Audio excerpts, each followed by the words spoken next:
Ayan, umagang kay ganda pong muli sa ating lahat at welcome pong muli sa vlog ng inyong lingkod, ang Maestro Panaderong Gala. Ayan.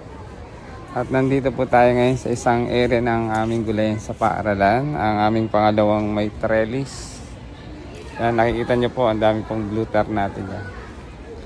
So monitor lang po natin yung ating direct seeding method natin na okra. Ayan, linisan natin ang mga damo sa paligid. Monitor tayo. Ano na ba yung status? Ang update ng ating direct seeding method nating mga okra. At yung ginawa natin ng kanal, ayan po. Ayan pa rin yung kanal at ito na po yung ating mga okra. Ayan. Ang gaganda na po nila. Siguradong tutuloy-tuloy na yan. Matibay na rin yung kanilang puno. Ayan. So ayan po. So yung nilagyan natin ng kanal, ayan na po yung ating mga mga okra na yan. Okra yun. Ayan po.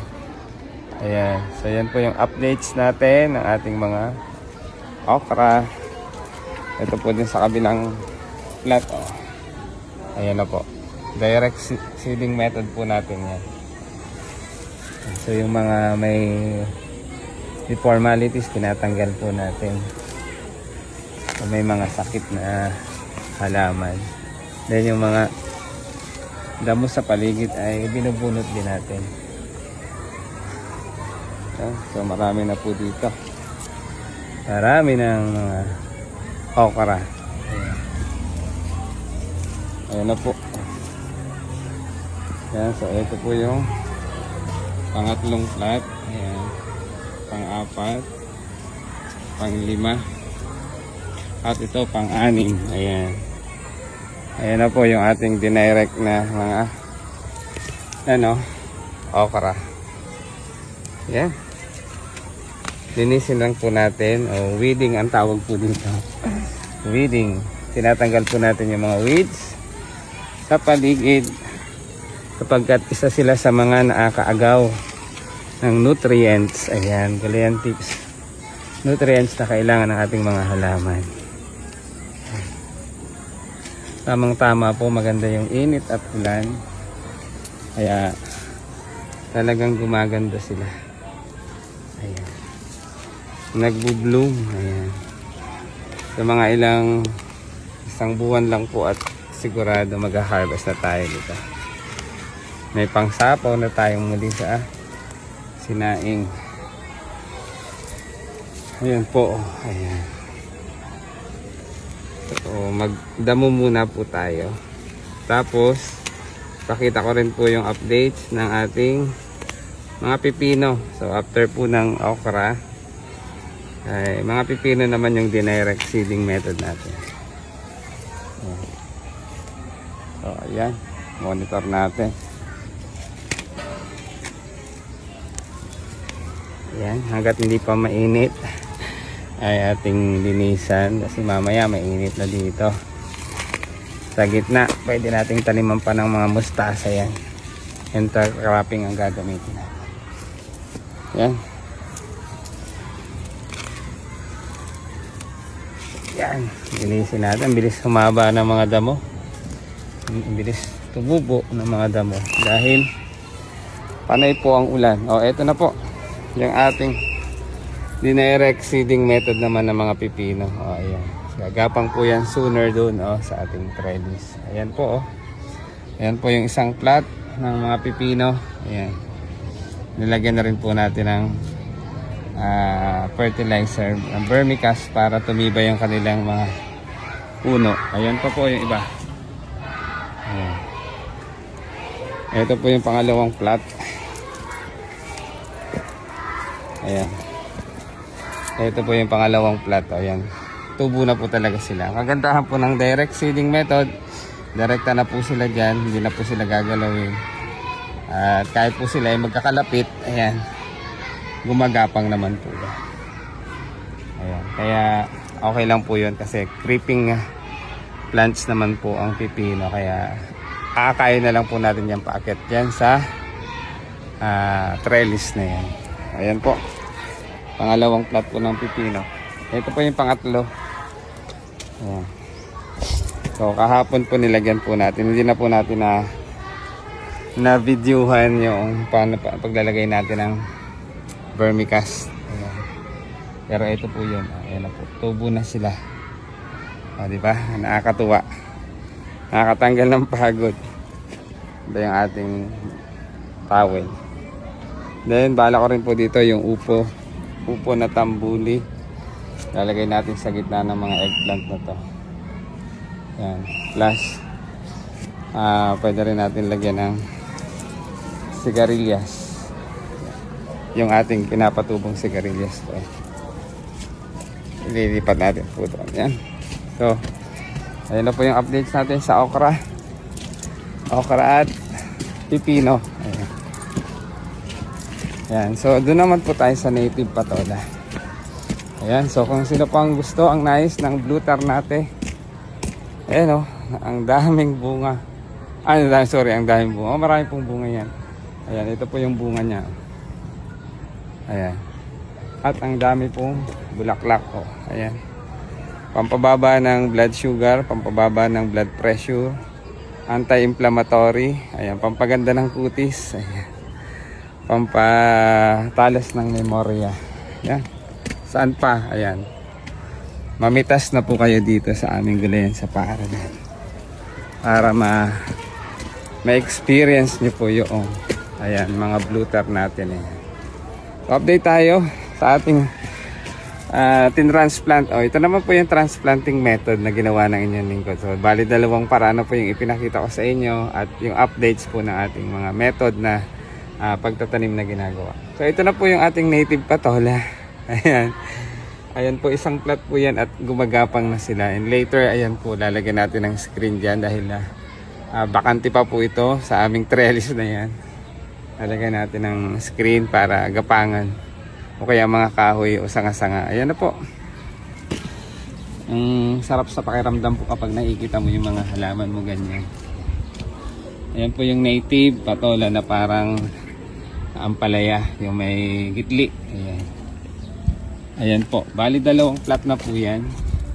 Ayan. So hindi ko na po ipinakita. Lahat po ng transplant natin. Ayan po naman ang kagandahan ng transplanting. Ayan ang ganda po. Makakasiguro tayo na yung ating itinatransplant ay magkakaroon ng magandang resulta. So ito pa po yung isang plat. Ayan ito po yung mga pangalawa kong pagtatransplant ng mga native patola. Then dun po sa dulo, lalagyan pa rin po natin ng isang string para native patola po ang nandito. Plus, lalagyan din po natin ng sigarilyas para halo-halo na sila dyan, chowking. So, ang ganda po. Tingnan nyo po yung native patola.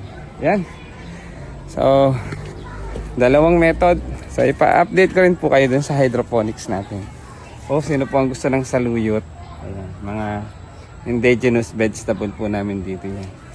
Ayan, so ito po, saluyot. Ayan, katutubong gulay. Ayan po, dati po ito ay pinakain lang namin sa baboy noon, sa amin sa probinsya namin. Pero dito ko natuklasan. Ayan, nalaman na ito po ay katutubong gulay. Masarap. Yun nga lang po, ang texture niya ay parang sa okra. Makayat-kayat. Okay. So nandito tayo sa ilalim ngayon ng trellis ng ayan mga blue ternate. Hindi tayo naiinitan dahil ang kapal ng dahon yan. Ayan. So ayan na po yun. Dati po ay mga ampalaya dito. Pipino, sigarilyas. So isang taon na po to yung mga blue ternate na yan. At habang maganda pa po ang lupa at nabubuhay, tuloy-tuloy lang po yan. So pasok tayo sa ating greenhouse para i-update ko po kayo at mag-monitor. Ayan, ito po, tumutubo na rin po yung ating upong tambuli. Ayan, sa aming vertical garden. So later, tataniman po ulit natin ng mga mustasa, lettuce o kaya ay pecha yan. Ayan, so ito po, dahil ilan lang po yung nagtuloy-tuloy sa ating, ayan na po yung ating lettuce. Ayan. Ayan na po yung sa hydroponics natin. Oh, ilan lang po, 2 box, bali 3 growing boxes lang po yung nagtuloy-tuloy. Ayan. Dahil nga po yung ating tawag dito, ating seeds ay medyo may katagalan na po. Kaya ayan. So, ito po ay pinuno ko. Ito po yung paraan sinasabi ko na kapag hydroponics tip na kapag magdadagdag po tayo ng solution ay ito po yung mga roots nila. Oh. So, lagi po ako nagdadagdag dyan nag-iiwan ng isang bukas para hindi nagagalaw kasi nga po sensitive ang mga ugat niyan. Pero ngayon po ay kailangan ko pong ayan, dagdagan at tanggalin. So, siguro ililipat ko na lang po doon para hindi na natin ma-stress yung ating mga lettuce. So, ayan po. Dagdag po tayo ng solution. Ayan. At least yun po ay enough na para sa kanila. Ayan. So, yung isang ililipat ko para ayan, ililipat ko yung isa.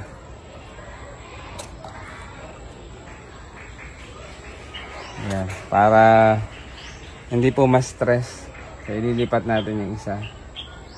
Ito sa mga dulo para yung dulo ang ating lalagyan. Yan, dyan na yung isa na yan. At yung isa na to, dito na naman po natin ilalagay lagi yung mga solution na idadagdag natin.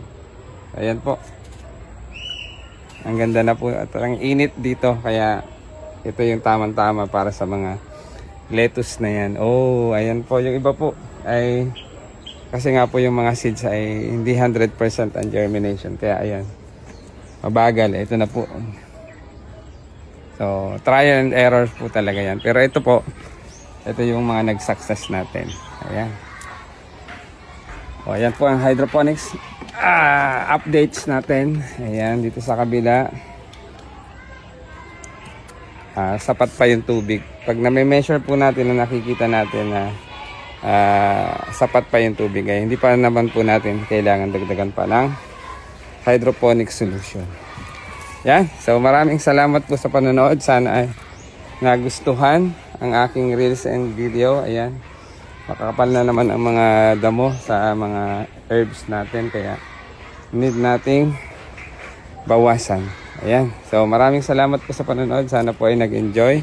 At, siyempre, may natutunan. At naipasyal ko po kayo sa aming gulayan sa paaralan ng post-elementary school. Ayan. Kung meron po kayong mga comment and suggestion, i-comment nyo lang po dyan sa comment section. And, ayan, kung meron po kayong mga suggestion sa akin, ay ibigay nyo rin po para matutunan ko rin po yung mga pamamaraan na ginagawa nyo. Ayan.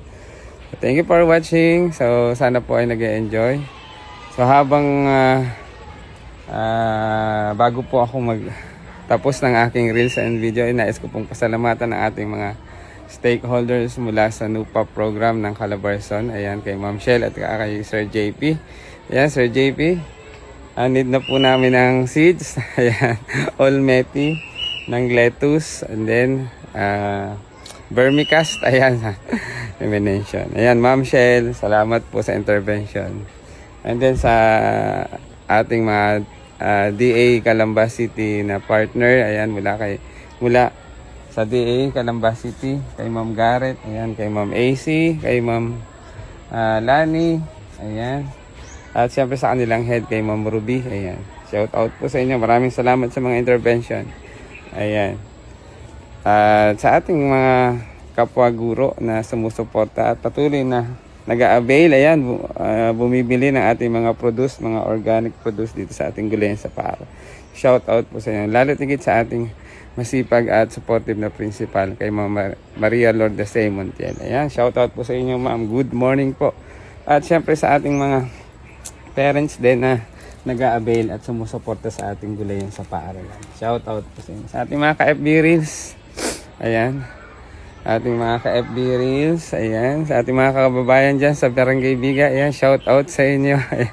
Narin na naman, nagabubulan na naman ang inyong lingkod, ayan, nagapapawis maigi, ayan. So, ayan, magsuportahan lang po tayo hanggang sa dulo, ayan. magyakapan lang po tayo. Suportahan po natin ang bawat isa. At syempre sa aking ka-team crew kaway, ayan, sa mga nagaganda at nagago po ang mga admin, ayan. Hindi ko na po kayo isa-isahin. Ayan, shout out po sa inyo. Maraming salamat sa suporta at pagtangkilik ng aking mga reels and video sa pag-share. Yan, sa aking buong pamilya, sa aking mga kapatid, saan man sulok ng mundo sila naroon. Ingat tayo palagi. Ayan. Ingatan ang sarili, alagaan ang kalusugan. At ayan, mag-pray tayo palagi sa Panginoon. Gayon din po sa aking mga magulang. Ayan. Sa aking nanay at ama. Ayan, ingat kayo dyan palagi, nanay, ama. Ayan. Nagkakaedad na. Ayan. Kaya wag masyadong magpagod, magpa-stress at ayan, ingat kayo palagi dyan. Ayan. Inumin ang mga maintenance. Ayan.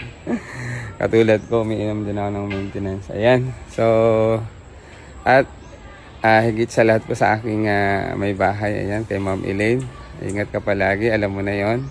At lalo't higit sa buong may kapal sa ating Panginoon. Thank you, Lord, for all the blessings.